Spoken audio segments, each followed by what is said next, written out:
विजय एक video call पर अपनी गर्लफ्रेंड से बात करता हुआ उसे मिलने जा रहा है और तभी उसके ऑफिस से फोन आता है कि ऑफिस में कुछ गड़बड़ी होने के कारण उसके ससुर ने ऑफिस में सभी बोर्ड मेंबर्स को मीटिंग के लिए बुलाया है। ये सुन के वो अपनी बीवी को कॉल मिलाता है और उसे पिता को समझाने को बोलता है।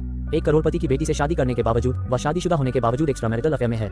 अपने ससुर की मीटिंग के बारे में वो अपनी गर्लफ्रेंड को बताता है, जिससे उसकी गर्लफ्रेंड उसे लालच देती और विजय का एक्सीडेंट हो जाता है, जो कि उसकी लापरवाही का एक नमूना था। विजय पेराइसोल शहर में पहुंचता है, जहां वो एक गराज में जाता है और मैकेनिक को उसकी कार को देखने को बोलता है। शहर घूमते हुए एक कैफे पहुंचता है और पास ही के एक कम्युनिटी सेंटर में जाता है। वहां वह एक अट्रैक्टिव लेडी के ऊपर मोहित हो जाता है, पर उसे एहसास होता है कि वह उसके पास में से कोई है।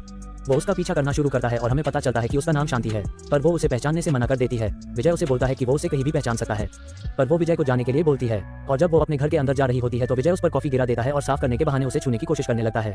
तभी शहर का पुलिस अफसर वहां आता है, उसे पूछता है कि शांति, क्या यह आदमी तुम्हें परेशान कर रहा है? और विजय को पता चल जाता है कि वो शांति ही है। शांति ऑफिसर को मना करती है। ऑफिसर विजय को उसकी कार जल्दी ठीक करवा के शहर छोड़ने को बोलता है। ऑफिसर के जाने के बाद शांति उसे जाने को बोलती है, पर वो उसे पूछता है कि वो 10 साल से वो कहाँ थी और वो उसे अपने घर के अंदर ले आती है।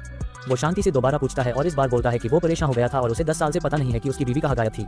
वो उसके करीब आता है, पर शांति अपने कपड़े चेंज करने को बोलती है और चली जाती है।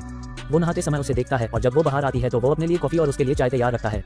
वो उससे पूछता है 10 साल पहले वो अचानक गायब कैसे हो गई थी, जिसका जवाब वो देती है कि वो नर्सिंग होम से आ रही होती है। तभी एक आदमी उससे नर्सिंग होम का एड्रेस पूछता है और वो देखती है कि कार में उसकी वाइफ लेबर पेन में है और उसके बाद का उसे कुछ याद नहीं है। वो उससे पूछता है कि तुम नर्सिंग होम से क्यों आ रही थी, क्या तुम प्रेग्नेंट थी? शांति बताती है कि उसने उसका बच्चा खो दिया था। उसको संभालते हुए विजय उसे किस करता है और आगे बढ़ने की कोशिश करता है, जिसके लिए शांति उसे मना करती है और उसे पूछती है कि क्या उसने शादी नहीं की, जिस पे वो चुप रहता है। पर आखिरकार वो बताता है उसने अनु से शादी की है। वो उसे साथ चलने को कहता है और बोलता है अनु तुम्हें देख के खुश होगी, पर वो बोलती है कि वो नहीं होगी, क्योंकि वो अनु ही थी जिसने उस कपल को हायर किया था और उसे मरवाने की कोशिश की थी। वो बताती है जब उन्होंने घर पर पार्टी रखी थी उस दिन शांति ने टेस्ट किट से अपनी प्रेगनेंसी टेस्ट किया था और वो पॉजिटिव आया था। उसे वो किट टॉयलेट में छोड़ दिया और बाहर चली गई। थोड़ी देर बाद जब वो किट लेने आती है तो देखती है अनु टॉयलेट से निकल रहे हैं और किट का फेस नीचे की तरफ है। वो विजय को बताती है जब वो बाहर निकली थी तो उसका फेस ऊपर की तरफ था। वो विजय को बार बार जाने को बोलती है, पर विजय उससे पूछता है क्या उसे उस कपल की शक्ल याद है, तो शांति हाँ बोलती है। विजय बोलता है कि हम सच का पता लगा सकते हैं और अनु को सजा दिलवा के दोनों साथ रह सकते हैं। ये बोल के वो उसे किस करता है और दोनों इंटीमेट होने लगते हैं। एक हैवी सेशन के बाद दोनों एक बेड पर लेटे होते हैं और वो बोलती है कि लास्ट टाइम वो प्रेग्नेंट हो गई थी, जिसमें वो बोलता है कि ऐसा नहीं होगा, यकीन न हो तो अपने रेड ब्लू टेस्ट किट में टेस्ट कर लेना। शांति उससे पूछती है कि उसे कैसे पता कि किट की कंपनी का रेड ब्लू है, क्या अनु ने तुम्हें बताया? तो वो बोलता है नहीं और उसके मुंह को पिलो से दबा देता है और काबुल करता है कि उसने उस कपल को भेजा था और उसने एक काम ढंग से नहीं हुआ और उसे मार डालता है।